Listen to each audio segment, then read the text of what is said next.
I watched Lady Eli's first race just before we did this, and I got to know, who almost got fired before this thing even got started?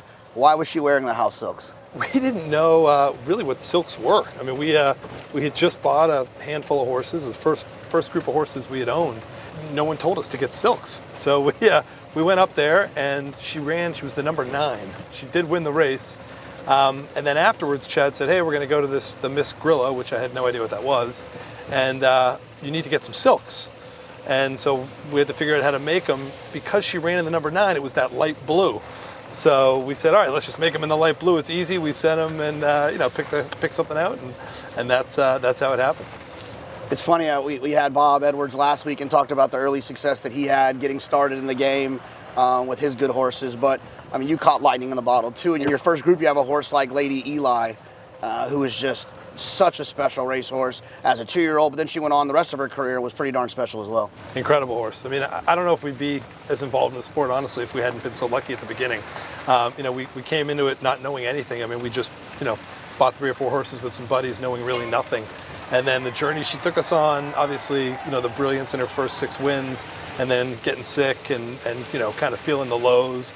Obviously not knowing if she was going to live, and then, obviously the second part was, would she ever come back, and then, the really low probability that she'd ever come back and be able to run at a high level. So to be able to do all those things and be part of that, that was bonding with a horse like, I never imagined would be possible, and that was really what made me love the sport, is kind of going through those ups and downs with Lady Eli. Back in 2018, you did something that doesn't happen very often, if ever. Is you won the Kentucky Oaks, and then on Saturday you came back and won the Derby with Monomoy Girl and Justify. What was that weekend like? That was a good weekend.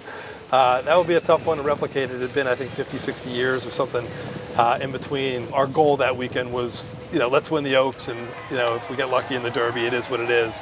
To have Justify go on and win the Derby, and then obviously keep going and do what he did in the Triple Crown was incredible.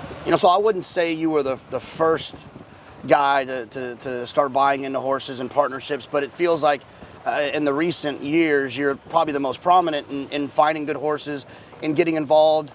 What's your game plan with your stable? The partnership thing for us is simple. I mean, we've got our main stable, and I've got 3 partners that I own every horse with, and we do this obviously first and foremost to have fun. I mean, we love showing up at Saratoga and the Breeders' Cup or the Derby or those big days, and we try to think about it like a business. We try to run it like a business.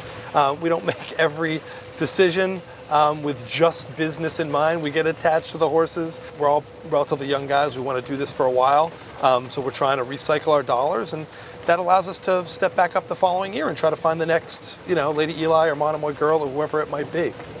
So you got a lot of horses in a lot of different times. How many Grade 1 races that you've won did you forget you were in and you missed the race?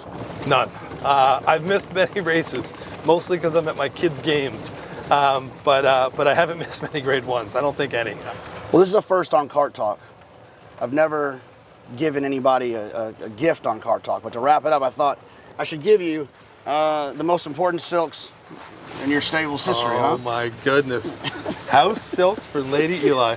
I might wear these to the races today. I don't know if I'll fit, actually.